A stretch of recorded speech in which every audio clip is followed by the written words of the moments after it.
Bismillahirrahmanirrahim. Assalamualaikum warahmatullahi wabarakatuh. Waalaikumsalam warahmatullahi wabarakatuh. Alhamdulillahirabbil alamin wassalatu wassalamu ala Rasulillah.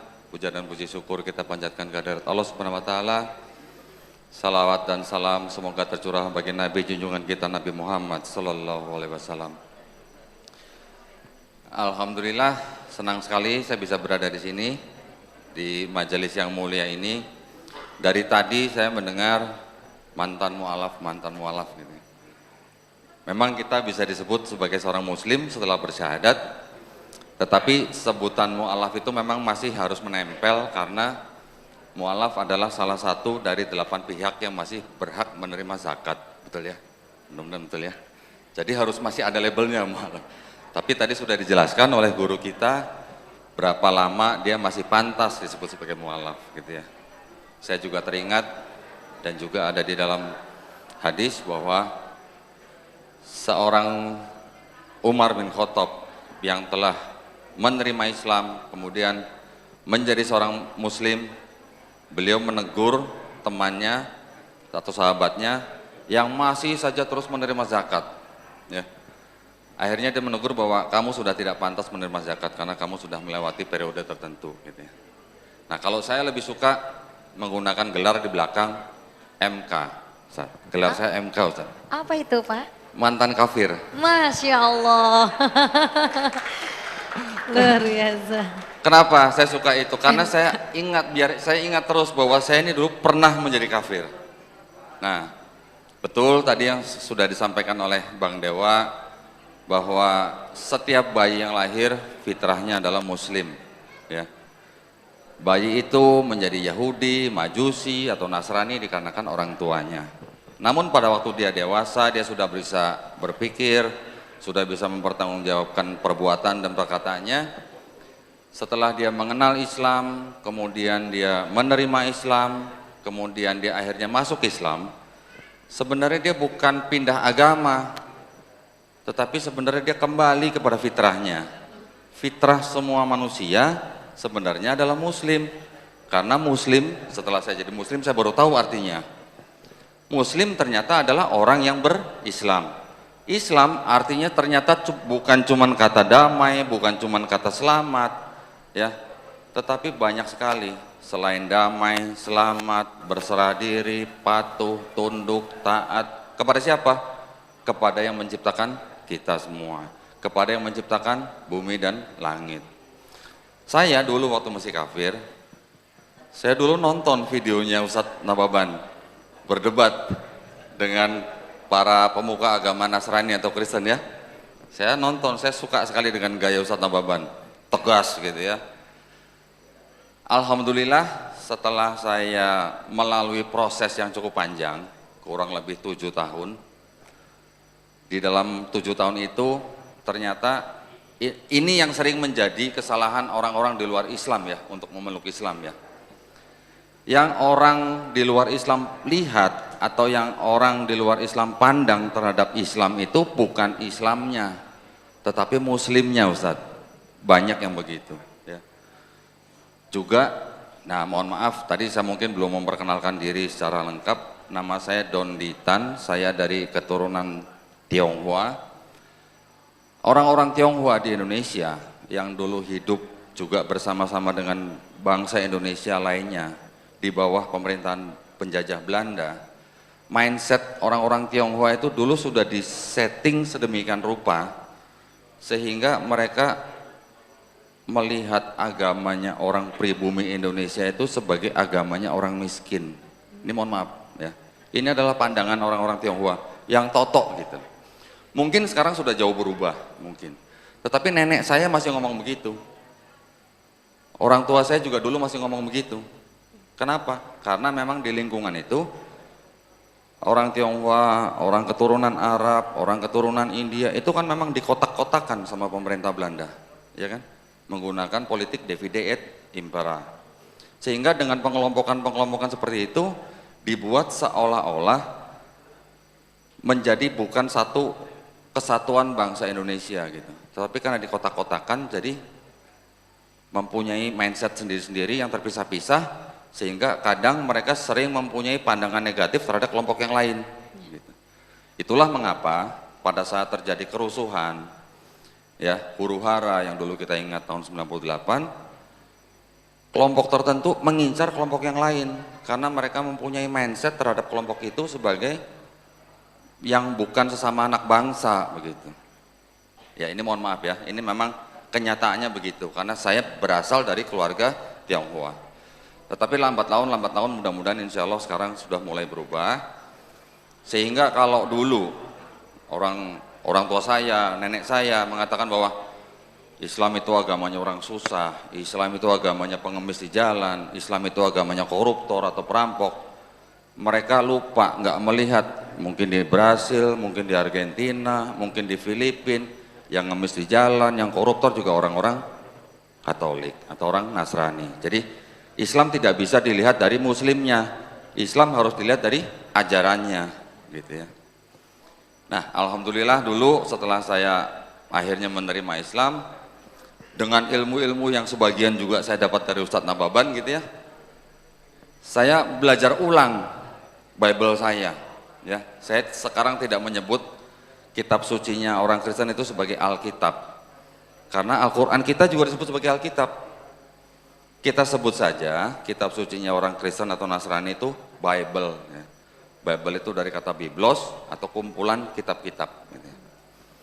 Saya pelajarin ulang, ternyata setelah saya pelajarin ulang, saya baru tahu bahwa yang disebut Taurat, Zabur, Injil di dalam Quran itu ternyata bukan Bible saya.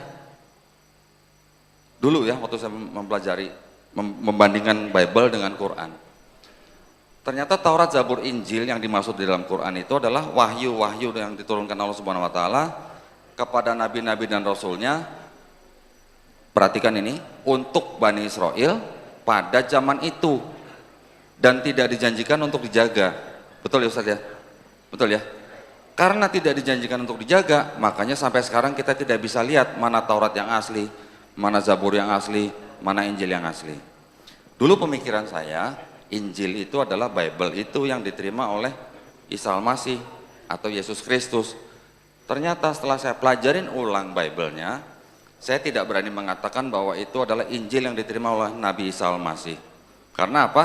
Karena ternyata gospel yang nulis siapa tidak tahu.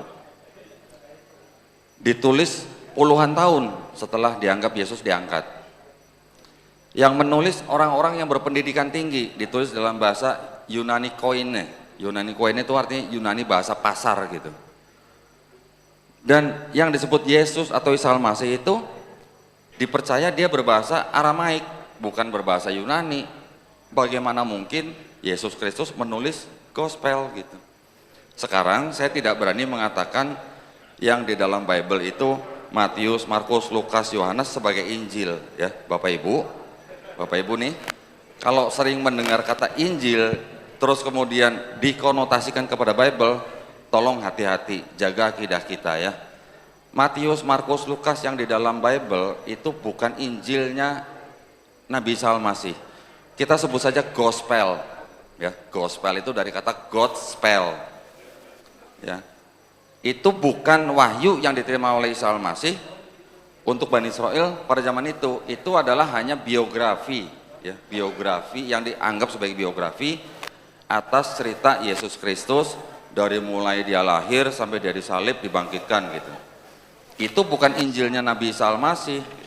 Nah, kalau dulu saya melihat debat Ustadz Nababan itu debatnya debat teologis ya Ustadz ya, mohon maaf ya Ustadz ya. Yesus itu bukan Tuhan karena begini gitu. Nah, saya melihat, wah saya pengen seperti Ustadz Nababan. Tetapi saya akhirnya mengambil jalur yang lain karena saya menilai kalau kita berdebat Yesus itu Tuhan atau bukan, jatuh-jatuhnya at the end of the day lakum dinukum waliyadin.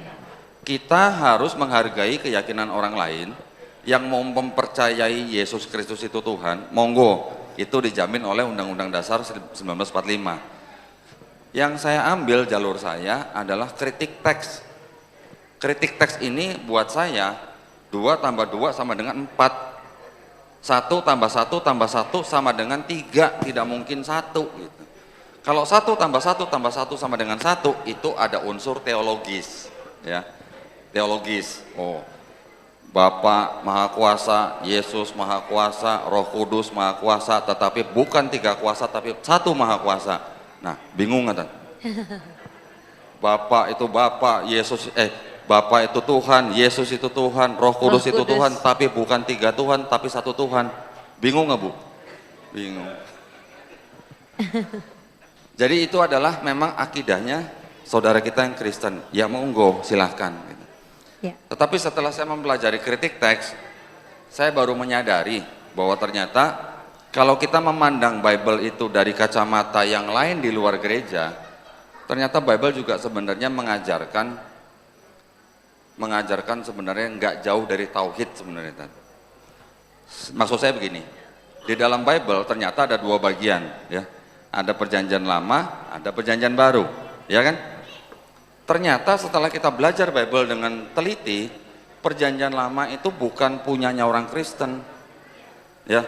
Perjanjian lama itu ternyata punya orang Yahudi, punya orang Yahudi yang berasal dari kitab yang disebut dengan kitab Tanakh singkatan Torah, Nevi'im, Ketuvim, kemudian diterjemahkan menjadi Septuaginta yang berbahasa Yunani, kemudian dikoreksi oleh bapak-bapak gereja, Origen, Lucian, Hezesius, kemudian baru dijadikan perjanjian lama. Tetapi penerjemahannya ini sengaja diubah sesuaikan supaya terlihat seolah-olah berbicara mengenai Yesus di perjanjian baru. Gitu. Itu perjanjian lama. Perjanjian baru ternyata itu adalah tulisan-tulisan orang-orang yang sebenarnya sudah terpapar oleh ajaran Helenisme yang dibawa oleh penjajah Romawi kuno, ya, yang berasal dari Yunani. Jadi akhirnya bisa disimpulkan bahwa pemahaman daripada gereja untuk orang Kristen itu sebenarnya adalah pemahaman Helenisme. Tapi kalau kita melihat teliti pesan-pesan yang disampaikan oleh Yesus dalam Bible, ternyata juga masih ada unsur-unsur tauhidnya. Shema Israel, Adonai Eloheinu, Adonai Ehad. Di Islam kita mengenal Qul huwallahu ahad, ehad, ahad, ahad, ehad, sama sebenarnya. Tetapi oleh bapak-bapak gereja akhirnya dipahami sebagai ehad itu esa tapi kesatuan gitu. Nah, dengan belajar seperti itu akhirnya saya makin jauh, saya mencari teks mana yang ini adalah bukti bahwa teks ini ajaran Helenisme, teks ini tidak asli, teks ini sisipan, teks ini tambahan, bahkan ada teks ini pinjaman, pinjam tapi nggak dibalik-balikin gitu. Akhirnya saya bisa membuktikan bahwa kitab suci Bible itu menurut saya waktu itu bukan kitab suci. Akhirnya saya mempelajari Quran, keaslian Quran, keotentikan Quran, ya, mukjizat di dalam Quran. Tadi sudah dijelaskan oleh Ustadz kita, ya, juga sudah ditambahkan oleh Ustadz Amri. Alhamdulillah, saya akhirnya menyerah dan saya harus menerima Quran sebagai bukti bahwa itu adalah owner's manual book yang diturunkan oleh Allah Subhanahu wa taala yang menciptakan bumi dan langit dan manusia semuanya, seluruh makhluk, ya. Akhirnya saya bersyahadat tahun 2014, alhamdulillah. Sekarang saya juga tidak mau disebut sebagai mualaf lagi, mantan kafir aja gitu ya. MK, pejabat MK ya Pak? Dan saya sekarang alhamdulillah sudah ikut berdakwah dengan Yayasan Pembina Mualaf At-Tauhid. Bahkan bulan April kemarin kita beli gereja. Kita istilahnya jajan lah, jajan gereja gitu. Di daerah Klaten, di daerah Klaten, Jawa Tengah. Akhirnya kita rubah menjadi Masjid Isa Al-Masih. Alhamdulillah, ya. Itu kejadian-kejadian di Eropa dan Amerika yang gereja sudah kosong, kemudian menjadi masjid, tertular ke Indonesia. Kami mempelopori hal tersebut. Insya Allah juga tahun depan Muhammadiyah juga akan membeli gereja besar di Madrid, Spanyol. Insya Allah, mohon doanya. Baik, itu saja yang bisa saya sampaikan. Mudah-mudahan menguatkan akidah kita sebagai umat Islam. Ya, wabillahi taufiq wal hidayah. Wassalamualaikum warahmatullahi wabarakatuh.